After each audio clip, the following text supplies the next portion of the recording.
年的天灾真是一波接着一波，前几天闹得沸沸扬扬的台风画家沙刚走，这2天甘肃又发生5.6级地震了，而且是40分钟内连震4次，受灾现场十分惨烈。大家好，欢迎来到星球热点，国家大事从不缺席，舆论场中抽丝剥茧，聚焦独家中国资讯。点赞、订阅加小铃铛，带你用不一样的视角读懂中国故事。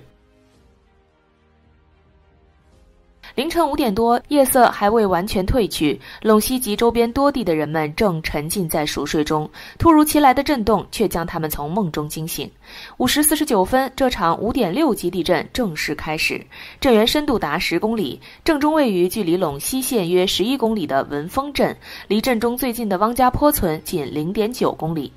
此次地震的发生地本就属于2025年度地震重点危险区，且距离西秦岭北缘断裂仅9公里，地质条件特殊，震感范围也远超震中区域。兰州、西安、天水、汉中等地的网友纷纷反馈，感受到了明显震动。灾情就是命令，在地震发生后，甘肃省消防救援立即启动应急响应机制，全力投入震后应急处置工作。总队全勤指挥部第一时间赶赴震中，同时调集定西、天水等地共260名消防救援人员、50辆车、4头搜救犬前往现场支援。受地震影响，通往震中的部分道路被滑坡山体阻挡，在文峰镇桦林村、中山村等地，消防救援人员迅速行动，及时清理地震造成的道路障碍，全力保障救援通道畅通。在仙家门村，救援人员发现民房受损后，立即组织力量开展搜救，同步进行人员排查与疏散引导，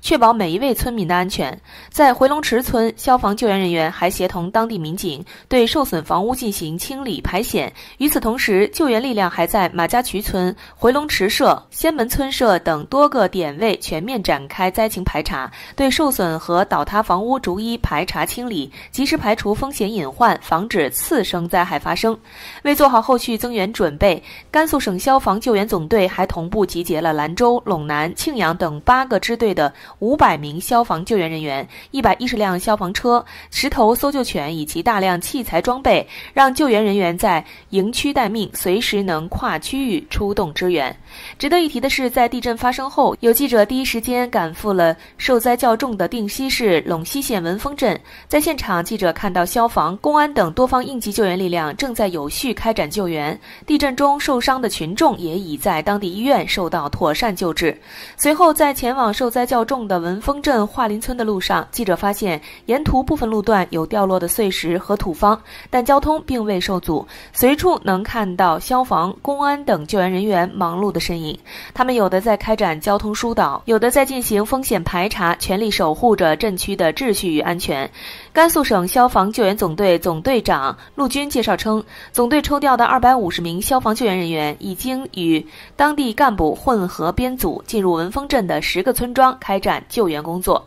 桦林村村民唐军说，地震发生后，他家房屋出现了几处细微裂缝，院墙也被震倒了一部分。不过好在早晨7点半左右，救援人员就到了村里。如今他们一家在村里的党群服务中心避险，救援人员还主动帮忙清理了他家庭院中的瓦砾。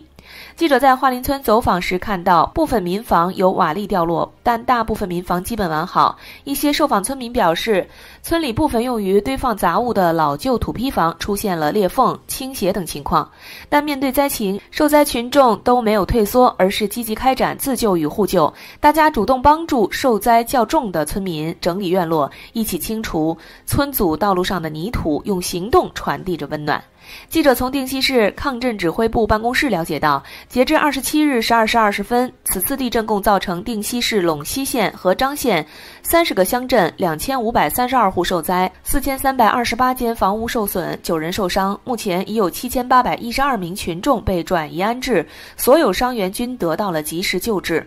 在灾情得到控制后，有多位地震亲历者向记者讲述了地震发生时的惊险场景。家住陇西县的董女士说，她住在21楼，当时震感特别明显，自己在床上被直接摇醒，那种感觉就像有人在床边使劲摇床。后来又发生了余震，她赶紧跑下楼，当时很多居民都和她一样，匆忙跑到了楼下的空旷地带。兰州的段女士则表示，她的家人住在定西市陇西县桦林村的棉柳滩，那里属于震中地区，地震发生后，家人特意给他打了视频电话。从视频里，他看到村里很多土房子都塌了，墙壁也开裂了，而且余震十分频繁。不过让人稍感安心的是，大部分村民都跑到了空旷地带避险。目前震区的水电网络都保持正常状态。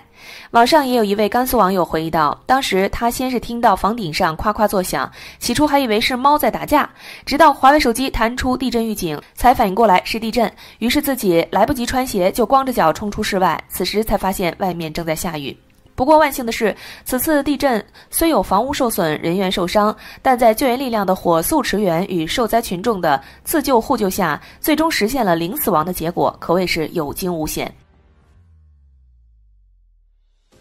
从甘肃此次地震的相关情况来看，有几个特点值得关注：一是最强震级达到 5.6 级，地震能量释放较强；二是震中主要集中在同一区域，影响范围相对集中；三是震源深度较浅，这使得当地及周边如兰州等地的民众都能明显感受到地震带来的晃动。回顾历史数据，在本次震中周边200公里范围内，近5年来发生的最大地震是2023年12月18日甘肃临夏州积石山县的 6.2 级地震，该震中与本次震中距离约185公里，这也从侧面反映出了该大范围区域历史上地震活动强度也相对较高。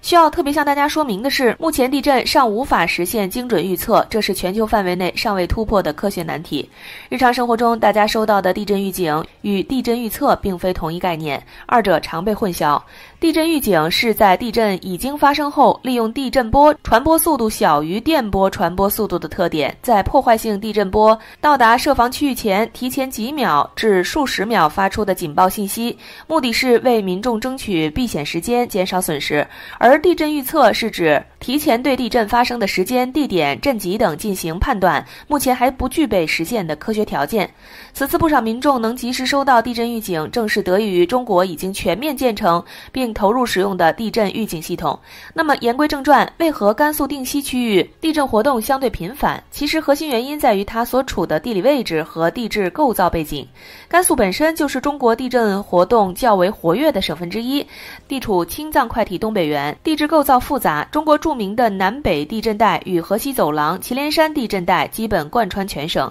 且两条地震带覆盖范围广泛，同时还有多个小型地震带交错分布，这就导致该区域地质活动始终处于较为活跃的状态。其中河西走廊祁连山地震带位于甘肃省祁连山地槽边缘凹陷带，覆盖河西走廊及祁连山北麓区域，属于青藏高原北部地震区的重要组成部分，同时还被列为全国23条重点关注的地震带之一，是中国地震活动最为活跃的区域之一。定西恰好处于这一地震活跃带范围内，因此该区域出现多次地震活动，属于地震带正常活动的表现，符合区域地质活动规律。那有人可能会问，除了2023年的甘肃大地震外，历史上甘肃还有哪些大地震呢？历史上甘肃及周边曾发生过多次大地震，比如商代大地震、东汉陇西金城大地震、743年的秦州大地震、1125年兰州大地震、1654年秦州大地震、1879年武都文县8级大地震、1920年宁夏海原特大地震、1927年鼓浪大地震以及1932年玉门昌马大地震等。太过久远的地震，小编就不再多说，这里小编着重讲述一下1927年的鼓浪大地震。为什么讲它呢？因为这次地震死亡人数达到了恐怖的4万余人。1927年4月23日5时20分，武威鼓浪一带发生了里氏8级地震，震中位于祁连山区的沈家富铺至东青顶一带。苏联的列宁格勒、瑞士苏黎世等10几个地震台站都记录到了这次地震，涉及最远达7000公里，震区的窑洞全部倒塌，房屋90%倒塌，死亡人数达到了4万余人。鼓浪县除了燃灯佛殿、杨家牌坊及高6尺长、4尺宽的一段城墙外，平舆城横房屋全部成为平地，县城周围50里以内成为废墟，群众伤3800余人，整个武威专区死亡3.54万人，伤4.3万余人，牲畜22万头，房屋40万间，30余万人流离失所。鼓浪大地震的惨烈不仅是一组组惊心触目的数据，更是刻在西北大地记忆里的伤痛。它让人们看到了地震灾害的无情，也间接推动了后续西北区域对地质灾害监测、民居抗震设计的重视。如今再回望这场100年前的灾难，既是对遇难者的缅怀，更是对敬畏自然、守护生命的持续警醒，提醒着我们在发展中始终要把防灾减灾放在重要位置，让历史的教训成为守护未来的力量。好了，今天的内容到这里就结束了。如果你喜欢小编的影片，还请大家多多点赞转发，让更多的人一起见证中国进步。关注我的频道，这样既能回顾往期视频，又不会错过之后的精彩内容。那我们下期节目不见不散。